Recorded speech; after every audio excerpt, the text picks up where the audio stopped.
महर्षि।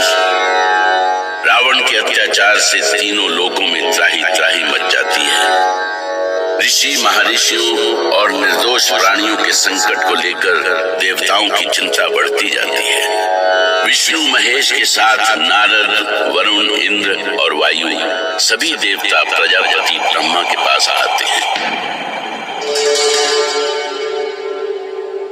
रक्षा करे चतुरानन, रक्षा करे परमपिता। आंखें खोलिए ब्रह्मदेव, आंखें खोलिए।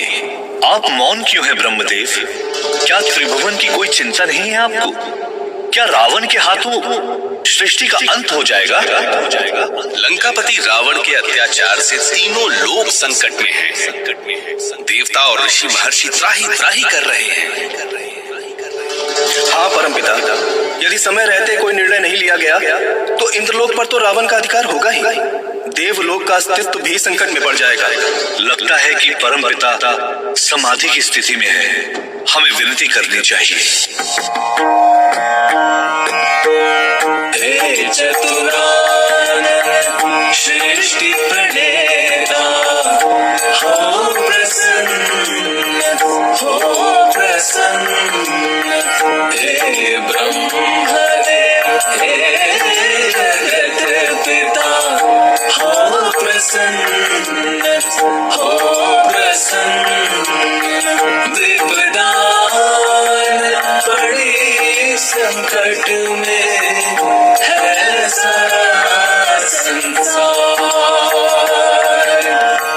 धर्म का नाश हुआ, धर्म का हर ओर है राज। हे कमलासन, हे चतुरानन, हो प्रसन्न, हो प्रसन्न। हे ब्रह्मदेव, हे जगत पिता, हो प्रसन्न, हो प्रसन्न, हो प्रसन्न, हो प्रसन्न। सृष्टिकर्ता ब्रह्मा की जय। श्री हरि महादेव, आप लोग यहाँ। त्रिभुवन संकट में है चतुरानन। यदि रक्षवंशियों को रोका नहीं गया तो तीनों लोकों में अधर्म का राज हो जाएगा ब्रह्मदेव। हाँ चतुरानन, ये घोर संकट की घड़ी है। ऐसे में आप ही कोई उपाय कर सकते हैं। हमें आपके आदेश की प्रतीक्षा है। शीघ्र निर्णय लें परमपिता। और उधर पृथ्वी पर अयोध्या नरेश महाराज दशरथ अपनी ही चिंता में घुले जा रहे थे। वो वृद्ध हो रहे थे और अयोध्या नगरी उत्तराधिकारी चाहती थी। सावधान! परम प्रतापी, सूर्यवंशी, रघुकुल नायक, राजाधिराज महाराज दशरथ दरबार में पधार रहे हैं। अयोध्या नरेश महाराज दशरथ की जय! अयोध्या नरेश महाराज दशरथ की जय! शांत शांत, आप सभी लोग शांत हो जाएं।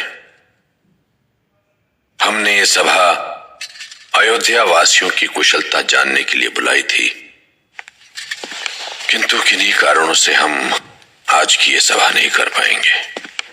हमें क्षमा करें। महामंत्री सुमंत, ये क्या हो गया महाराज को? ऐसे सभा से उठकर क्यों चले गए? मुझे भी आश्चर्य हो रहा है। महाराज ने पहले ऐसा कभी नहीं किया। हाँ, महाराज कई दिनों से चिंतित भी लग रहे थे। उनको ऐसा चिंतित मैंने पहली बार देखा है। किंतु अचानक वो गए कहाँ? अवश्य गुरु वशिष्ठ के पास गए होंगे। सुमंत ने सही कहा था। महाराज दशरथ गहन चिंता में डूबे हुए सीधे गुरु वशिष्ठ के पास पहुंचे। पर महाराज दशरथ क्या सोच रहे थे? क्या उन्हें उनके साथ ही रघुकुल का दीपक बुझ जाने का भय नहीं था?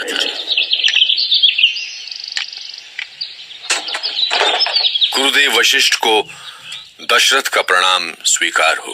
क्या बात है महाराज, आप बहुत चिंतित लग रहे हैं। अब आपसे क्या छिपा है गुरुदेव, आप तो सब कुछ जानते हैं। जानता हूँ महाराज, आपकी चिंता अयोध्या के उत्तराधिकार की चिंता है, अयोध्या के भविष्य की चिंता है, अयोध्या वासियों की चिंता है। किंतु गुरुदेव, महाराज, मैं ग्रह नक्षत्रों की गति देख रहा हूँ और काल के गर्भ में छिपा हुआ अयोध्या का भविष्य भी देख रहा हूँ। इधर महाराज दशरथ की एक पुत्र पाने की चिंता थी, तो उधर देवलोक की चिंता थी रावण के पापों का अंत। और ब्रह्मा जानते थे कि इन दोनों चिंताओं का हल एक ही है, विष्णु का अवतार अर्थात राम का जन्म। और उन्होंने देवताओं से ऐसा ही कहा। रक्ष वंश के अंत की नींव पड़ चुकी है देवगण। राक्षसपति रावण के अपने ही पाप उसके वंश का अंत का कारण बन रहे हैं। ऐसे समय में आप सभी महर्षि कुशध्वज की पुत्री वेदवती और सूर्यवंशी अयोध्यापति अनरण्य के शापों के सफल होने में सहायक बने। किंतु ये कैसे संभव होगा परमपिता? विधान के अनुसार आपको वेदवती और अनरण्य के शापों की रक्षा करनी होगी, अर्थात श्री हरि विष्णु को अवतार लेना होगा। हाँ महादेव, संसार पर जब जब संकट आया है, श्री हरि ने ही इसका समाधान किया है। आज भी श्री हरि ही हमारे सहायक होंगे। हमारे विधान के अनुसार श्री हरि को मनुष्य रूप में धरती पर जन्म लेना होगा। श्री हरि, अब आप क्या सोचने लगे?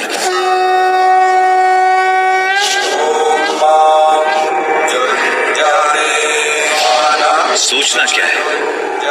विधि के विधान को कौन मिटा सकता है? परमपिता ने मुझे धरती पर अवतार लेने को कहा है, तो मैं विश्व सृष्टि को राक्षसों, असुरों और दैत्यों से मुक्त करते हुए रावण के पापों का अंत करने का वचन देता हूँ। श्री हरि विष्णु की जय। शांत, आप सभी शांत हो जाएं। परंतु परमपिता, आपने तो ये बताया ही नहीं कि धरती पर हमारा पिता कौन होगा और कौन होगी हमारी माता? श्री हरि, इस प्रश्न का उत्तर तो आप ही के पास है।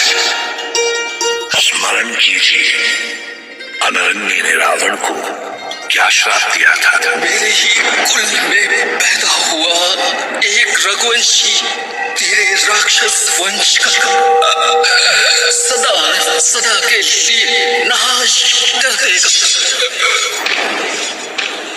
ऐसा ही होगा परमपिता। हम अनरण्य के वंशधर रघुवंशी अयोध्या नरेश के ज्येष्ठ पुत्र के रूप में अवतरित होने का वचन देते हैं और हमारी माता होंगी माता कौशल्या। शांताकारं भुजगशयनं पद्मनाभं सुरेशं विश्वधारं गगनसदृशं मेघवर्णं शुभांगं। मुनि वशिष्ठ परम ज्ञानी थे। देवलोक में हो रहे निर्णय का उन्हें भी आभास हो चुका था। इसी विश्वास पर उन्होंने भविष्यवाणी की कि महाराज दशरथ अवश्य पुत्रवान होंगे।